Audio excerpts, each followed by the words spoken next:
अस्सलाम वालेकुम friends, welcome back to my YouTube channel. आज हम डिस्कस करेंगे राइबोसोम्स को। सबसे पहले हम राइबोसोम्स की आउटलाइन चेक कर लेते हैं कि हम राइबोसोम्स में किस किस चीज़ को स्टडी करेंगे। तो सबसे पहले हम राइबोसोम्स का देखेंगे कि इसका इंट्रोडक्शन क्या है। ठीक है, हम इसको इंट्रोड्यूस करेंगे सबसे पहले कि राइबोसोम्स बेसिकली क्या हैं। और उसके बाद हम बात करेंगे कि वर्क बेंचेस के राइबोसोम्स जो हैं वो किस तरह से एज वर्क बेंचेस एक्ट करते हैं। फिर हम इसकी डिस्कवरी जो है वो स्टडी करेंगे। दैन फोर्थ पे हम इसका नंबर देखेंगे कि किस टाइप ऑफ सेल के अंदर कितने नंबर ऑफ राइबोसोम्स प्रेजेंट होते हैं। फिर पे हम देखेंगे इसकी अकरेंस की, ये किस जो है वो टाइप ऑफ सेल के अंदर जो प्रेजेंट होते हैं। प्लांट सेल के अंदर और एनिमल सेल के अंदर ये प्रेजेंट होते भी हैं या फिर नहीं होते हैं, तो ये दोनों के अंदर वैसे होते हैं। ठीक है, फिर हम देखेंगे इसकी डिस्ट्रीब्यूशन के बारे में कि प्लांट और एनिमल किंगडम के अंदर जो है इसकी किस तरह से जो है वो डिस्ट्रीब्यूशन की हुई है।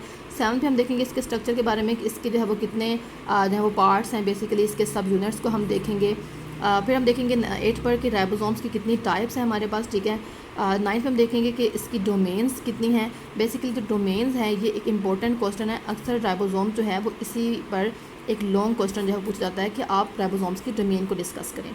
फिर हम बात करेंगे डायमेंशंस के बारे में, तो ये भी सेम जो है वो लॉन्ग क्वेश्चन, एक बहुत इंपॉर्टेंट क्वेश्चन है। इस तरह से भी इसको क्वेश्चन जो है वो बोर्ड पेपर्स में आपको आ सकता है। दैन 11 पे हम डिस्कस करेंगे इसका मोलिकुलर वेट कितना है। ठीक है, 12 पे देखेंगे कि स्वेटबर्ग यूनिट क्या होता है। तो हम अक्सर देखते हैं कि 70s 80s, तो एस जो है वो बेसिकली क्या है, हम इसको जो है वो डिस्कस करेंगे फर्दर लेक्चर में। 13 पे हम देखेंगे राइबोसोमल आरएनए और इसका रोल। ठीक है, कि राइबोसोमल आरएनए जो है ये क्या है और इसका रोल क्या है इसके इस सब प्रोसेस में। फिर हम देखेंगे राइबोसोम्स जो हैं वो साइट्स इसकी देखेंगे, तो इसकी बेसिकली जो है वो 3 साइट्स होती हैं। ठीक है, ए साइट, पी साइट, ई साइट जो है। और उसके बाद 15 पे हम देखेंगे कि राइबोसोम्स का बेसिकली जो है वो मेन फंक्शन क्या है, तो वो तो बेसिकली जो है वो प्रोटीन को ही सिंथेसिस करना है। 3 स्टेजेस हम इसी के अंदर फंक्शन के अंदर देखेंगे। इसकी इनिशिएशन होती है, एलोंगेशन है और टर्मिनेशन है, जहाँ पे सब प्रोसेस जो है वो ख़त्म हो जाएगा। 16 पे हम देखेंगे इसकी कि मेन इसकी कंपोजिशन क्या है राइबोसोम्स की। और 17 में हम इसके देखेंगे बायोजेनेसिस, वो भी यूकैरियोटिक सेल के अंदर और प्रोकैरियोटिक सेल के अंदर। ठीक है, that was all about ribosomes outline. ठीक है, अब हम फर्दर जो है अपनी वीडियो फर्दर लेक्चर को एक्सप्लेन करने के लिए स्टार्ट करते हैं। ठीक है, तो राइबोसोम्स के अगर हम इंट्रोडक्शन की बात करें तो सबसे पहले हम इंट्रोडक्शन स्टार्ट करते हैं। तो ये एक लार्ज और कम्प्लेक्स मॉलिक्यूल है जो ऑल लिविंग सेल्स के अंदर प्रेजेंट होता है। इट डजेंट मैटर कि वो प्रोकैरियोटिक सेल है या फिर यूकैरियोटिक सेल है, ये सब सेल्स के अंदर प्रेजेंट होता है। उसके बाद राइबोसोम जो होते हैं ये एक प्राइमरी साइट के एज एक्ट करते हैं ऑफ बायोलॉजिकल प्रोटीन सिंथेसिस। ठीक है, प्रोटीन सिंथेसिस के लिए ये एक बायोलॉजिकल एक्टिव साइट होती है जहाँ पे प्रोटीन्स को बनाया जाता है। उसके बाद जो है cell has tiny granules structures known as ribosomes. क्या होता है कि किसी भी सेल के अंदर जो है वो स्मॉल टिनी ग्रैन्युलर स्ट्रक्चर्स प्रेजेंट होते हैं जिनको हम क्या नेम देते हैं, राइबोसोम्स का नेम देते हैं। फिर हम देखेंगे इसके बाद कि ये एज अ वर्क बेंचेस कैसे एक्ट करते हैं। ठीक है, तो राइबोसोम्स जो हैं बेसिकली वो राइबो न्यूक्लियोप्रोटीन्स पार्टिकल्स होते हैं। ठीक है, ये क्या होते हैं, राइबो न्यूक्लियोप्रोटीन पार्टिकल्स होते हैं जो एज ए वर्क बेंचेस सर्व करते हैं। किसके साथ मिलके, मैसेंजर आरएनए के साथ मिलके। वो मैसेंजर आरएनए जो ब्लूप्रिंट के एज एक्ट करता है इस प्रोसेस के अंदर। किस प्रोसेस के अंदर, प्रोटीन सिंथेसिस के अंदर। ये आपको डायग्राम एक शो रही होगी, ये बेसिकली राइबोसोम की कंप्लीट जो है वो डायग्राम है जिसके अंदर ये ऊपर वाला जो स्ट्रक्चर है ये वाला सारा ये हमारे पास लार्ज सब यूनिट है और ये जो नीचे वाला स्ट्रक्चर आपको शो होगा ये हमारे पास स्मॉलर सब यूनिट है।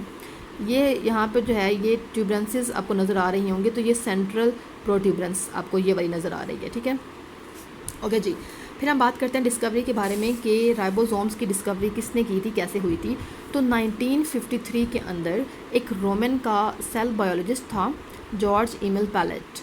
वो इलेक्ट्रॉन माइक्रोस्कोप को यूज़ करते हुए उनने डिस्कवरी कर दी राइबोसोम्स की। एक्चुअली इमेल पैलेट जो था ये फर्स्ट पर्सन था जिसने राइबोसोम्स को इतना डीपली जो है वो स्टडी किया था। ठीक है, उसके बाद हम देखेंगे कि राइबोसोम्स को नंबर को हम डिस्कस करेंगे। ठीक है, 4th पॉइंट है हमारा राइबोसोम्स का नंबर डिस्कस करना। तो राइबोसोम्स जो हैं इनका नंबर जो है वो डिफ़र करता है ग्रेटली। ठीक है, कि ऐसा नहीं है कि हर सेल के अंदर इसका नंबर सेम होता है, बिल्कुल भी नहीं। राइबोसोम्स का नंबर जो है वो वेरी करता है। अगर हम बात करते हैं ई कोलाई के बारे में, ई कोली सेल जो है उसके अंदर राइबोसोम्स का नंबर 15,000 से 20,000 जो है वो राइबोसोम्स प्रेजेंट होते हैं, जो उसके सेल मैस का ऑलमोस्ट 15% होता है। ठीक है, फिर हम बात करेंगे अक्रेंस के बारे में। अक्रंस में देखेंगे कि राइबोसोम्स कहाँ जो है वो डिस्ट्रीब्यूशन इनकी हुई होती है। तो राइबोसोम्स यूनिवर्सली डिस्ट्रीब्यूटेड हैं through animal and plant kingdom के अंदर।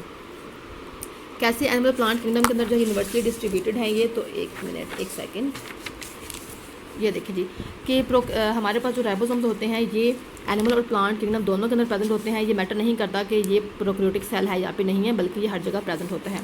उसके बाद बात करते हैं इसकी डेंसिटी के बारे में। तो इसकी डेंसिटी जो होती है वो हर टाइप ऑफ सेल के अंदर जो है वो कांस्टेंट ही रहती है।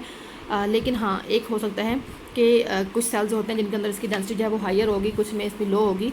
तो वो सेल्स जिनके अंदर प्रोटीन की सिंथेसिस में इन्वॉल्व होते हैं, वो सेल्स जो प्रोटीन की सिंथेसिस में इन्वॉल्व होते हैं, वहाँ पे राइबोसोम की जो डेंसिटी होती है वो हाई होती है, ठीक है। लेकिन वो सेल्स जहाँ पे राइबोसोम्स की सिंथेसिस जो है वो नहीं होती है या फिर बहुत लो नहीं होती है या फिर लो होती है, तो वहाँ पे राइबोसोम्स का नंबर जो है वो क्या होता है हमारे पास, वो भी लो होता है, ठीक है।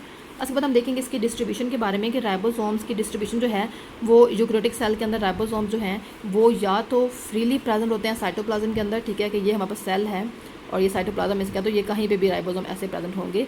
या फिर क्या होता है कि एंडोप्लाज्मिक रेटिकुलम की आउटर सरफेस के साथ वो अटैच फॉर्म में प्रेजेंट होते हैं। तो दो फॉर्म में ये प्रेजेंट होते हैं यूकैरियोटिक सेल के अंदर, ठीक है। लेकिन जो प्रोकैरियोटिक सेल होता है उसमें ये फ्रीली साइटोप्लाज्म के अंदर जो है वो प्रेजेंट होते हैं, ठीक है। उसमें ये ऐसा नहीं होता कि ये जिस तरह अटैच फॉर्म में यूकैरियोटिक सेल में है, इस तरह से प्रोकैरियोटिक सेल के अंदर प्रेजेंट नहीं होते हैं।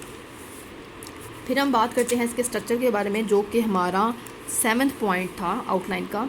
स्ट्रक्चर के अंदर क्या है, तो ये एक ऐसा स्ट्रक्चर है, एक ऐसी ऑर्गेनेली है जिसकी सेल मेम्ब्रेन नहीं होती है, ठीक है। इसके दो सब यूनिट्स हैं जो एक दूसरे से डिफरेंट एंगल्स के ऊपर अटैच हुए होते हैं। मैंने आपको पीछे डायग्राम दिखाई थी, तो वो कुछ इस तरह से आपने देखी थी। तो इस तरह से जो है वो, तो ये आपने बेसिकली जो है वो यूँ करके जो है एक डायग्राम देखी थी यूँ करके।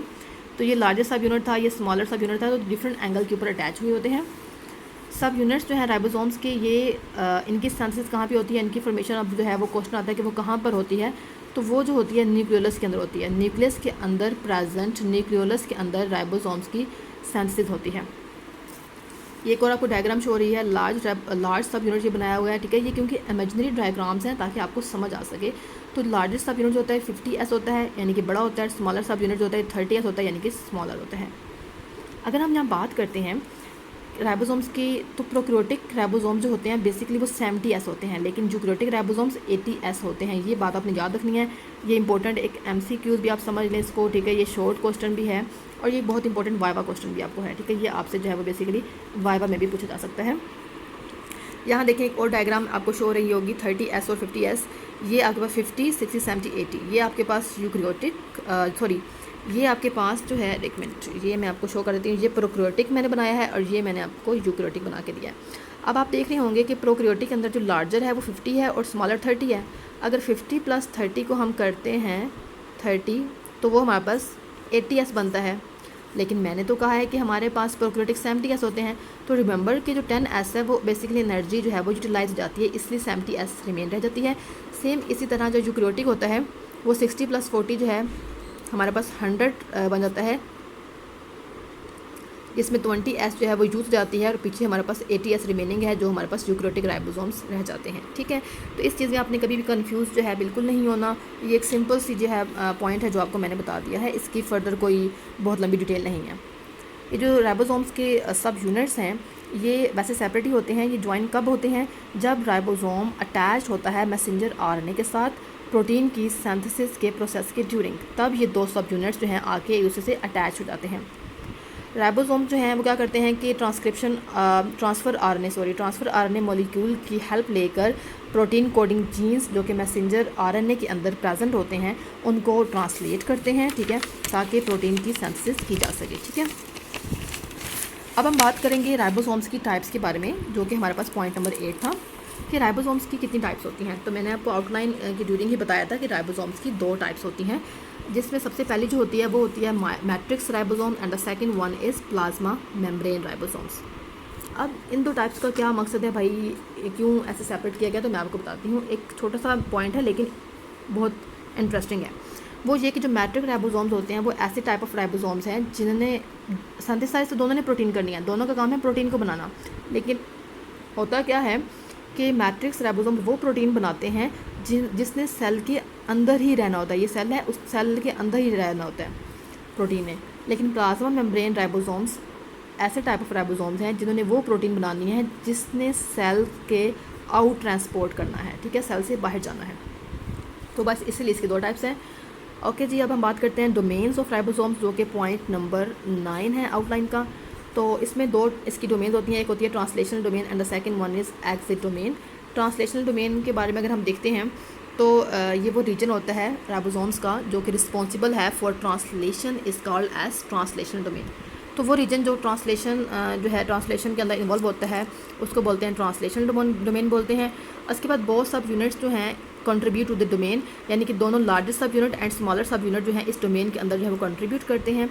इसकी लोकेशन क्या होती है कि अपर हाफ ऑफ स्मॉलर सब unit and in associated area of larger सब unit at the exit domain, ठीक है।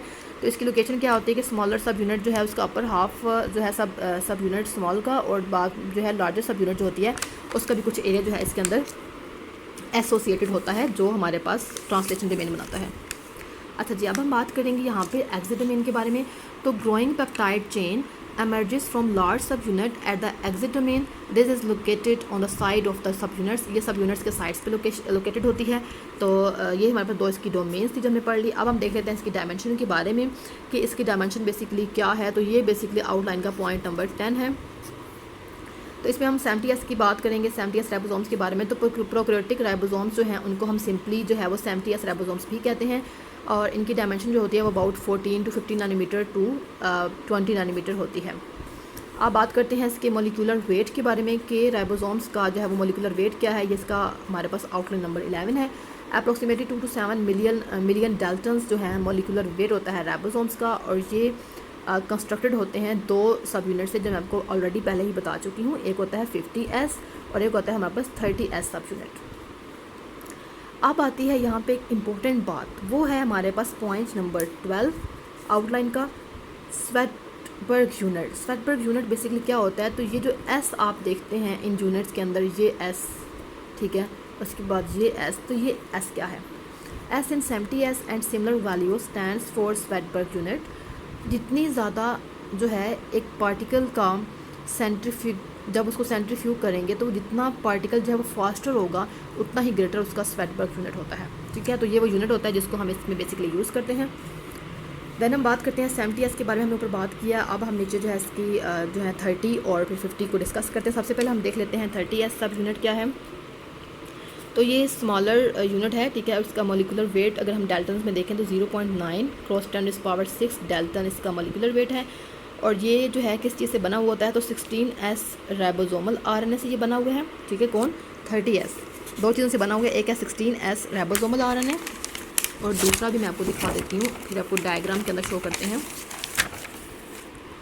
दूसरा जो है 21 पॉलीपेप्टाइड चेन्स पे ये कंसिस्ट होता है या फिर उससे ये बना हुआ होता है, ठीक है। ये आपको डायग्राम नज़र आ रही होगी, ये हमारे पास 30S की डायग्राम है बेसिकली, जिसमें आप देख रहे हैं कि ये इसका हेड रीजन है, ये इसकी जो टोटली है ये प्लेटफॉर्म बना हुआ है, और ये इसकी दोनों की जो है बेस दिखा रहे हैं। तो ये हमारे पास स्मॉलर सब यूनिट है जो कि 30S है। ओके जी, 50S की अगर हम बात करते हैं तो ये एक लार्जर सब यूनिट होता है, लार्जर पार्ट होता है। इसका मोलिकुलर वेट जो है वो 1.8 क्रॉस 10⁻⁶ डाल्टन्स में है, और ये किस पे कंसिस्ट करता है, तो 5S राइबोसोमल RNA के ऊपर, जैसे वो 16S राइबोसोमल RNA के ऊपर था, और ये 34 पॉलीपेप्टाइड चेन्स हैं। उसकी पॉलीपेप्टाइड चेन्स जो थी वो 21 थी, इसकी कितनी होती हैं, 34 होती हैं। ये इसकी डायग्राम है जो आपको नज़र आ रही होगी। तो ये प्रोकैरियोटिक राइबोसोम जो है वो टोटली दिखा रहे हैं 70S, तो ये हम 50S को बेसिकली यहाँ पे डिस्कस कर रहे हैं। तो ये इसकी रिजेस बनी हुई हैं, ये इसका सेंट्रल प्रोट्यूबरेंसेस हैं जो आपको दोनों में नज़र आ रही हैं, ये इनके स्टॉक हैं यहाँ पे आपको नज़र आ रहे हैं।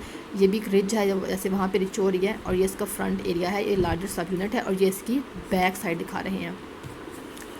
अब हम बात करेंगे राइबोसोमल RNA और उसका रोल।